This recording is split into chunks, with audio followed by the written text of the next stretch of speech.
Bonjour à toutes et à tous, je m'appelle Olivier Paulet et je suis le co-réalisateur et le coproducteur du long métrage documentaire Ophir qui cette année est présenté en compétition internationale au Festival Millennium.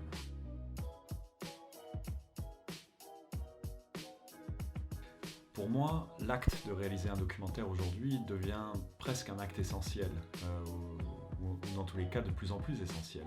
Je pense que nous vivons malheureusement dans des sociétés de plus en plus polarisées, où on a de plus en plus de mal à comprendre l'autre.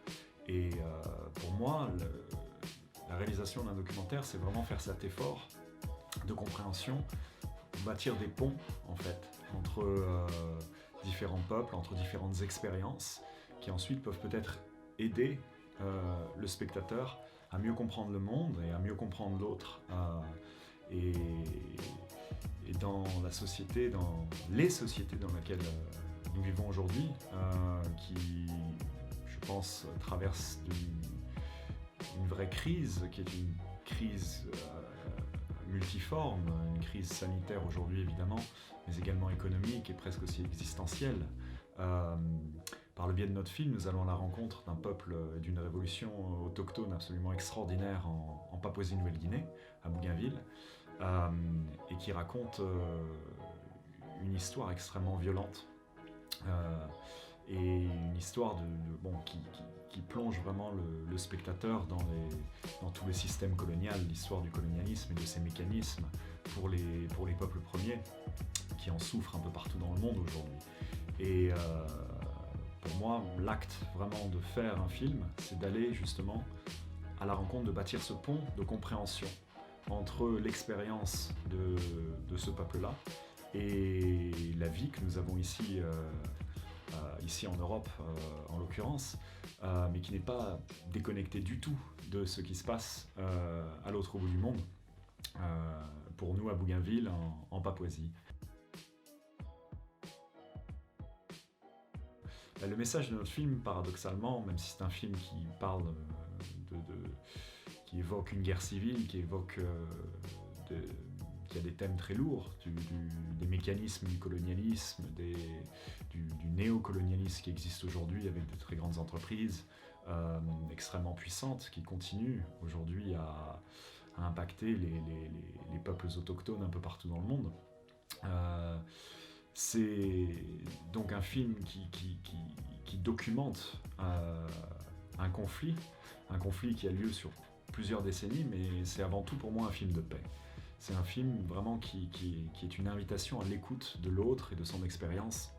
Et c'est pour ça qu'on a travaillé pendant plus de 7 ans avec les communautés bougainvilliennes, afin également de proposer donc ce long métrage que vous pouvez voir au festival, mais également pour bâtir toute une plateforme éducative avec 30 courts-métrages, avec énormément de documents coloniaux, afin de comprendre l'origine de la violence.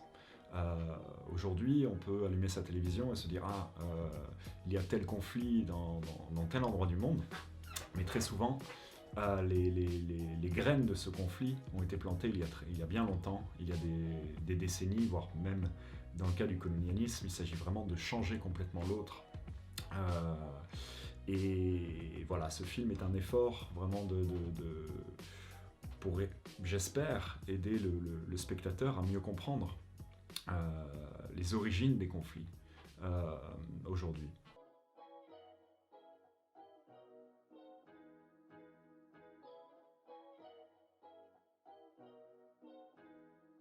Alors la situation actuelle est bien évidemment extrêmement compliquée pour nous en tant que réalisateurs, puisque et bien évidemment pour le public également. Notre film malheureusement est sorti exactement en même temps que le Covid, ou en même temps que le Covid s'est répandu un peu partout dans le monde. Donc malheureusement à ce jour, même si le film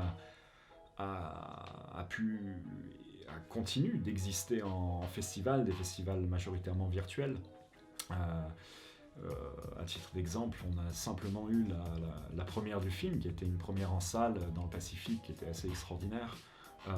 Et bien depuis, il n'y a plus justement cette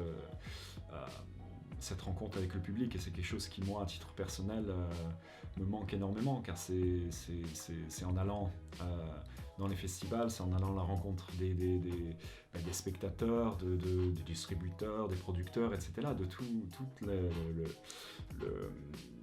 il se passe vraiment des choses extraordinaires en festival. Tous les projets sur lesquels j'ai pu travailler, ça fait maintenant plus de 10 ans que je travaille.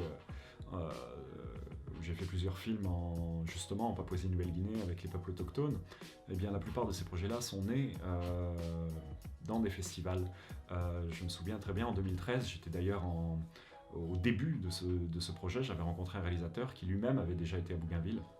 Et il m'avait dit que c'était impossible de faire un film là-dessus, que c'était une histoire absolument extraordinaire qui méritait vraiment d'être racontée.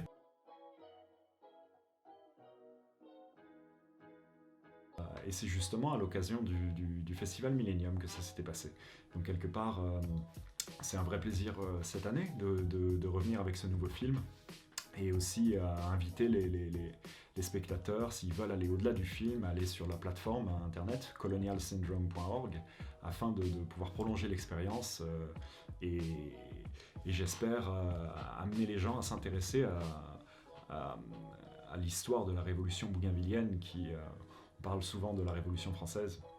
Je pense que la Révolution bougainvillienne est une histoire qui mérite absolument d'être connue. Il s'agit peut-être d'un peuple qui pourrait devenir une toute nouvelle nation dans le monde également. Donc voilà, je suis ravi de pouvoir présenter ce film. À titre personnel, c'est évidemment compliqué d'envisager de nouveaux projets en ce moment. J'ai plusieurs amis qui se sont mis à faire d'autres choses, qui se sont mis à écrire, etc. Moi-même, j'ai dû m'éloigner un peu en essayant de continuer à faire vivre ce film, mais m'éloigner un peu de ce que j'ai fait depuis 10 ans, car il faut survivre et pouvoir payer son loyer, etc. Donc c'est très compliqué.